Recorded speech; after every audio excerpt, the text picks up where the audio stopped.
Manhattan, a beacon of towering skyscrapers, urban energy, and the pulse of the modern world. But long before the skyline was defined by steel and glass, it was the domain of Gilded Age glamour. Hi everyone, Ken here. Welcome to this house. Let's travel back to a time before Manhattan was dominated by super thin skyscrapers to explore the forgotten palaces of New York's elite and uncover the largest homes ever built in Manhattan. In the Gilded Age, a time of unimaginable wealth and unparalleled extravagance, Manhattan was home to some of the world's most magnificent mansions. Monuments to an era where ambition knew no bounds. With very few taxes and rampant corruption, barons of industry were able to secure their legacies in Manhattan by building limestone palaces full of artisan details. Without further ado, let's begin exploring Manhattan's largest homes. If you are familiar with the surviving Gilded Age mansions of Manhattan, you might think that our list will include houses such as the Carnegie Mansion, but what we are exploring today makes his house look humble by comparison. In 1882, Charles Tiffany began construction on a 57-room mansion at Madison and 72nd Street. It was meant to house his entire family, including his son, celebrated artist Louis Comfort Tiffany, who collaborated with the esteemed architecture firm of McKim, Mead & White to create the towering abode. Louis had the entire upper portion of the house to himself, where he would spend endless nights tinkering with glass in his cavernous, 3-story tall studio. In 1933, while living in his Manhattan mansion, Louis Comfort Tiffany passed away. His heirs sold the house to a developer, and 3 years later, it was demolished and replaced with an apartment building. Next, we will travel to the Upper East Side, where we will find the Otto H Kahn house, still standing at the corner of 5th Avenue and East 91st Street. The 80-room, palazzo-style mansion took 4 years to finish as sculptors and master woodworkers worked around the clock from 1914 to 1918. When it was completed, it became one of the largest private residences in the US and included housing for more than 40 live-in staff. Entering the home, you would travel down the driveway, guarded by a doorman, to arrive in the interior courtyard. Here you would find a network of limestone stairs trimmed with balustrade, leading you between colonnaded arcades. Once inside, the long halls with high ceilings dwarf the human scale, with each surface embellished in heavy stone relief work. But there are still larger and more ornate mansions to be found.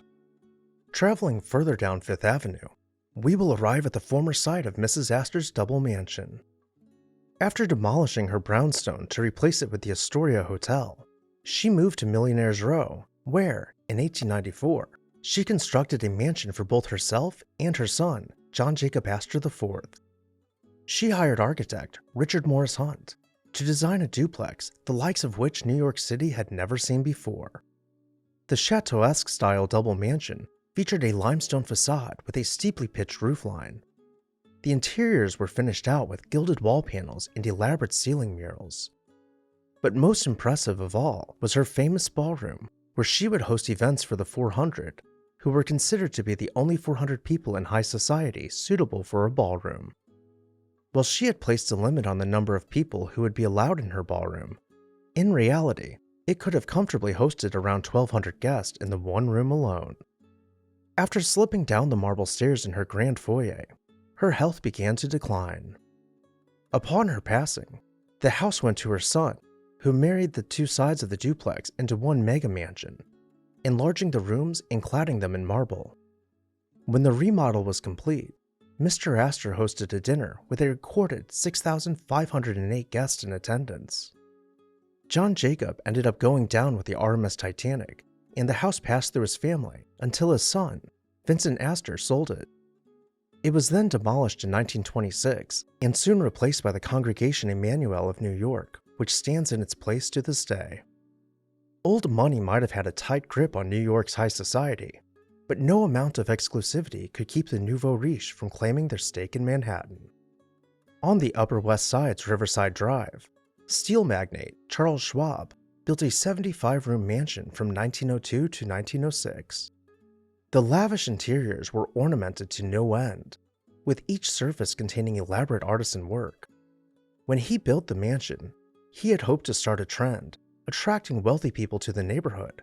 But that never happened, and the neighborhood filled in with what was at the time middle-class housing.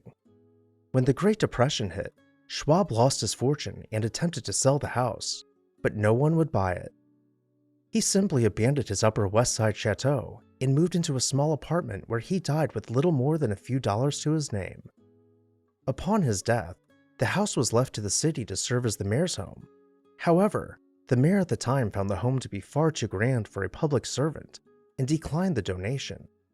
It sat abandoned for over a decade, slowly decaying until it was torn down in 1948 and replaced by an affordable housing apartment building, somewhat ironically named the Schwab House. Next, we'll head down to Midtown, where one of the largest homes in New York once stood. The Vanderbilt Triple Palace was constructed in 1882 by William Henry Vanderbilt to be a home for himself and his two daughters' families. It took over 600 workers to construct the mansion, with 60 European sculptors tirelessly engraving the facade for more than 1.5 years. On William's side of the triplex, he had 58 rooms for himself, each filled with fine antiques, European tapestries, and paintings by the greats. A few years after the house was finished, William's art collection had outgrown the home, and he built a massive art gallery as an addition which could host 3,000 guests. For a short while, he opened his private art gallery to the public, but quickly reverted it back into a private gallery. In 1885, after not even 5 years in the house, William passed away, and the Triple Palace went on to his children, who were forbidden from selling any portion of it. In 1905, wealthy industrialist Henry Clay Frick began making a presence for himself in Manhattan. After making several attempts to purchase the Triple Palace, the Vanderbilt heirs agreed to rent a portion of it to him. As time went by, and Frick's wealth continually increased, and the Vanderbilts continued to decline his offers to purchase the palatial estate, Frick decided to build his own, larger mansion up the street at the corner of 70th and 5th Avenue, facing Central Park. With a footprint of 1.26 acres, his grand, limestone-clad mansion rose 3 stories with several sublevels below ground. Not only did the estate take up an entire city block, the house was positioned 75 feet back from the street, giving it the largest lawn on 5th Avenue. Pulling through the nearly 2-story porte-cochere, we can wind our way through the courtyard and begin exploring Frick's palace. The mansion was constructed to accommodate his own extensive art collection, with a massive art gallery. He had entire, centuries-old rooms disassembled in Europe and reassembled in his own home, such as the Fragonard Room. Entire halls were clad in limestone, with columns stretching to reach the overheight ceilings. As we come into view of the stair hall, we will pay special attention to the intricate relief work decorating the ribbed groin vaults. The grand staircase wrapped around a niche which contained a pipe organ, and at the stair landing, we can see its pipes decoratively framed and imagine them bellowing through the stone block halls. The mansion continued with large, wood-paneled rooms filled with rare books and art, such as the library. The living hall was staged with antique furniture arranged conversationally, while artisan plasterwork decorated the ceiling and intricate carvings decorated the wood panels. And in the dining room, the table could be extended with leaves to host elaborate dinner parties. Even with all of these lavish and luxurious rooms, the Frick Mansion, which still stands today, was not the largest. Nearby, in 1897, William A. Clark started construction of a towering 121-room mansion in the Beaux-Arts style. The limestone-clad mansion included a staggeringly tall tower, which was meant to overlook all of Central Park, which was in turn said to be visible from anywhere in Central Park. For its construction, Clark had a private railway built directly to the construction site to bring in stone and coal from his quarries. Upon its completion, it received sharp criticism and was viewed as an eyesore, earning it the nickname Clark's Folly. Entering the vertically oriented mansion, we will pass nearly 30 feet from the front door through the vestibule to arrive at the stair hall, where a sweeping staircase carved from solid marble will take us upstairs to the main living area. First, we would be directed to the reception room to await our host. From here, we might be welcomed into the art gallery, where one of, if not the largest skylight in a single-family house of the time, illuminated paintings by the greats. To one end of the gallery, the pipe organ dominated an entire wall, set within a marble-trimmed niche. The dining room, with a mix of wood panels and limestone walls, left no surface unadorned. But perhaps no room was more intricately detailed than the petit salon, with its delicately gilded lattice ceiling. In addition to the surviving pictures, there was a 90-foot-long Gothic library, 25 guest suites complete with their own bathrooms, and 35 individual servants' quarters. The house, which took 14 years to build, only stood for 16 years. It was torn down in 1927 upon Clark's passing, and replaced with an apartment building which still occupies the lot to this day. Originally built in 1883, Cornelius Vanderbilt II felt insecure about the size of his mansion. His neighbors along Fifth Avenue were building larger and larger homes, and not wanting to be outdone, he purchased every house on the block and had them demolished.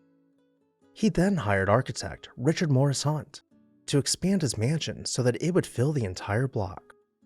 The 125,000 square foot Chateauesque style mansion boasted 130 rooms spread throughout its 6 stories above ground, not including any of the space in the several sub-basements. The rambling mansion contained great halls, grand staircases, and perhaps more gold in its gilded rooms than any of the neighboring palaces. Cornelius enjoyed the mansion for only 13 years before passing away, at which point the chateau was left to his wife, Alice. She inherited a trust fund with more than enough money to maintain the chateau and their similarly sized cottage, the Breakers, in Newport, Rhode Island. By the 1920s, nearly all of the Gilded Age mansions in the neighborhood had been torn down and replaced with skyscrapers. Alice wanted to keep the house, but as time passed by, it became less and less affordable to do so. In 1926, she sold the house for the price of the land which sat below it, fetching a cool $7 million, or the modern-day equivalent of about $120 million. Before its brick walls were introduced to the wrecking ball, she opened the house for the public to tour and essentially gave away any and all architectural elements that people could strip from the mansion and repurpose. Today, the only remnant of the largest house ever built in Manhattan is the front gate of the Vanderbilt Chateau, which stands as the 105 Street entrance to Central Park. As we stand amidst the towering skyscrapers of modern Manhattan, it is important to remember the rich tapestry of history that paved the way for the city we know today. These once magnificent mansions, with their grandeur, opulence, and larger-than-life histories, remind us of an era when architectural grandiosity was a symbol of status, wealth, and power. Although many of these architectural marvels have been lost to time, their legacy lives on, whispering tales of the Gilded Age's affluence and ambition. As we took our tour, did you have a favorite house? Let me know down below in the comments section. And while you're there, make sure to hit that subscribe button so you never miss an exciting episode of This House.